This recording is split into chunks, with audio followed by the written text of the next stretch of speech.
Bonjour à tous, bienvenue dans ce nouveau tuto Word 2016.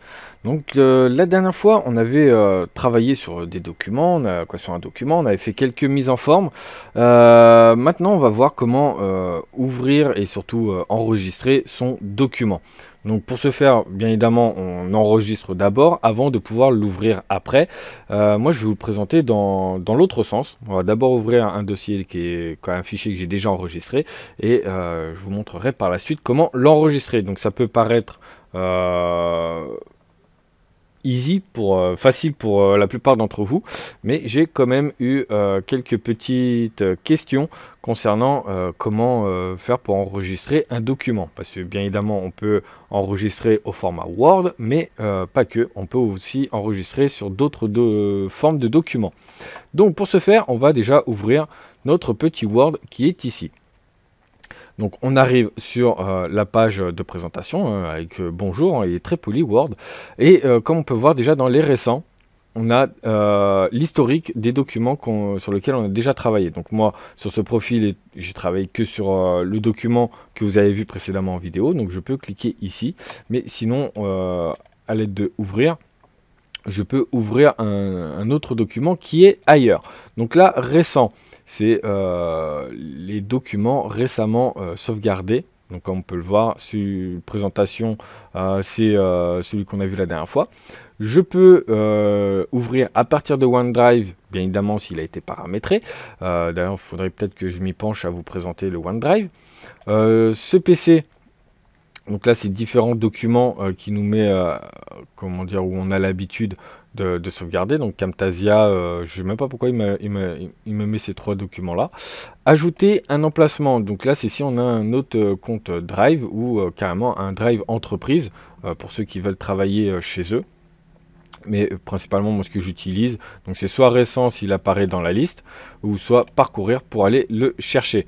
Donc là, ah d'accord, ok, c'est parce qu'en fait il est dans documents automatiquement, c'est pour ça que j'avais ces trois documents là. Du coup, bon, pas besoin d'aller chercher le document, étant donné qu'il est juste là, on va l'ouvrir.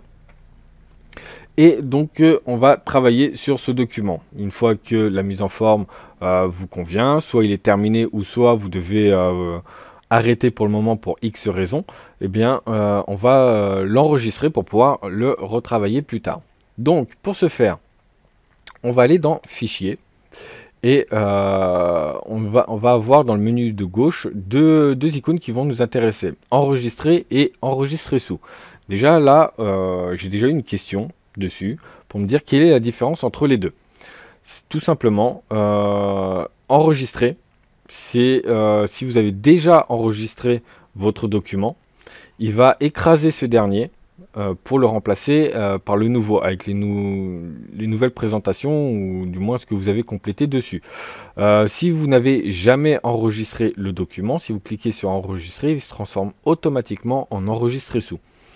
Moi j'ai travaillé. Mais voilà, je ne suis pas sûr du document et j'ai envie de réfléchir par la suite, comparer les deux. Du coup, il est déjà enregistré. Je vais faire enregistrer sous. Et du coup, là, on a exactement le même menu que pour ouvrir le document. Donc, tout ce qui est récent. Donc là, c'est là où est mon fichier présentation. Le Drive. Ce PC, donc c'est mes documents.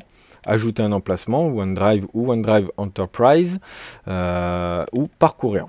Encore une fois, celui que j'utilise le plus souvent. Donc, cette fenêtre-là, c'est ni plus ni moins qu'un explorateur qui va nous permettre de l'enregistrer. Donc, on va avoir plusieurs cas de figure. Donc, soit je veux écraser celui-ci, donc là, je fais juste enregistrer. Il va me dire, ah bah oui, mais étant donné que j'ai pas fait de modification, il ne m'a pas demandé, voulez-vous écraser ce fichier? Ou soit je peux le renommer. Donc là, présentation, on va mettre présentation 2.0, par exemple. Là, je peux faire enregistrer, il va me créer un autre document en docx, présentation 2.0. Je peux bien évidemment changer le type de document. Donc Word 2016, si je dis pas de bêtises, c'est depuis 2017, sont passés en docx. Avant, nous avions les docs traditionnels. D'ailleurs, on peut les retrouver ici. Donc, document Word à l'heure actuelle, c'est le docx. Document Word prenant en charge les macros. Donc les macros, c'est, comment expliquer brièvement, c'est un enregistreur en fait. Si vous voulez pas retaper sans cesse la même ligne ou la même forme, on va dire, je vous avais présenté le style, mais on peut faire aussi une macro.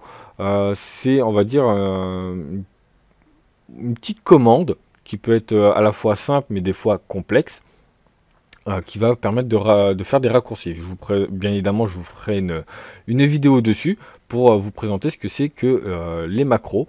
Rien à voir avec le poisson d'ailleurs.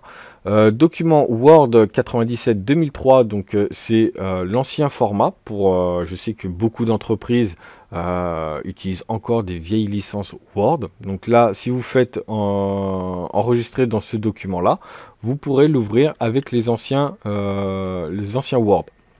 Bien évidemment, si vous l'enregistrez en .doc, vous pourrez toujours l'ouvrir avec 2016. Donc les anciens modèles Word prenant en charge les macros, donc là je crois que c'est... ah oui, donc là modèle Word, alors ces deux-là je les connais pas vraiment. Même avec le point dot en dessous, je les utilise très peu étant donné que c'est des vieilles versions. Moi je suis, on va dire, un particulier. J'utilise, on va dire, le docx et comme on va pouvoir en dessous, le PDF principalement. Donc on va venir au PDF. C'est ni plus ni moins un fichier qui va représenter donc tout votre document que vous pourrez envoyer sur internet. Beaucoup d'entreprises privilégient le PDF car il n'incorpore pas de macros. Les macros ne sont pas pris dedans car des petits malins peuvent s'amuser à faire des lignes de commande un peu véreuses et sécurité d'entreprise, beaucoup utilisent le PDF. Le XPS, alors ça, le XPS, je reviendrai peut-être par la suite. C'est un vieux format qui est apparu depuis Windows XP je vous avouerai que j'ai un peu oublié à quoi il servait. Donc bien évidemment, si je vois un intérêt quelconque sur le XPS, je vous ferai une vidéo dessus. Il faut juste que je me repenche, pardon, je bafouille dessus. Après, donc là, tout ce qui va être en dessous, c'est les pages web. Hein, pour ceux qui font de la création page web, vous pouvez directement les enregistrer en page HTML ou HTML. Les formats RTF. Les formats RTF, c'est relativement intéressant. Notamment, c'est tout ce qui est police d'écriture sont enregistrés au format RTF. Donc, si vous voulez créer votre propre format d'écriture, police d'écriture, ça sera dans ce texte là qu'il faudra le mettre. Fichier brut, le point texte, moi si je m'en sers énormément pour comme c'est le bloc-notes, hein, tout simplement. Donc je vous avais présenté dans la vidéo précédente, il est où? Il est là, voilà. Sur la timeline, là par exemple, voilà, ça c'est tout ce qui va être les tags que je mets sur les vidéos YouTube. Ça s'enregistre en point, comme moi je les enregistre en point TXT. Après, vous pouvez aussi, bien évidemment, faire un tableur Word. Donc ça, je reviendrai par la suite. Et le format, c'est le XML. Et pour ceux qui utilisent, parce que bien évidemment, Office est payant, il existe une alternative qui est OpenOffice, qui est gratuit, qu'on peut trouver sur Internet. Celui-ci va utiliser les documents en .odt. Donc je crois qu'on peut les ouvrir, on peut ouvrir les docx maintenant, mais à une époque, si vous enregistrez en ODT, vous ne pouvez pas les lire sur Word. Donc là, si vous travaillez sur un fichier Word, vous pourrez l'enregistrer en ODT. Voilà, donc j'ai choisi le nom, mon format. Principalement, ce que vous allez faire, c'est du docx pour pouvoir sauvegarder et retravailler par la suite. Et si vous devez le partager sur Internet ou autre, ça sera sur du PDF. Si vous voulez l'imprimer, le PDF, pas la peine. Hein. Vous imprimez directement sur le docx, sur le format de Word, et tout se passera très bien. Bien évidemment, je peux dire qui est l'auteur, rajouter des mots-clés, un titre au document. Donc ça, c'est, on va dire, dans les paramètres du fichier même. Et je peux même changer la miniature si je le veux. Il ne nous reste plus qu'à enregistrer. et notre fichier. Voilà, donc là ici il est en présentation.docx et maintenant que je l'ai enregistré, il prend automatiquement en compte le dernier fichier enregistré. Donc maintenant il s'appellera le 2.0. Voilà comment charger et enregistrer un document sur Word 2016. J'espère que cette vidéo vous aura plu et vous aura intéressé. N'hésitez pas le petit j'aime et le petit commentaire sous la vidéo. Et pour ceux qui n'ont pas de compte Google, vous pouvez toujours m'écrire à l'adresse lestutos.gmail.com. Je vous souhaite une bonne journée et à la prochaine. Ciao, ciao, bye bye.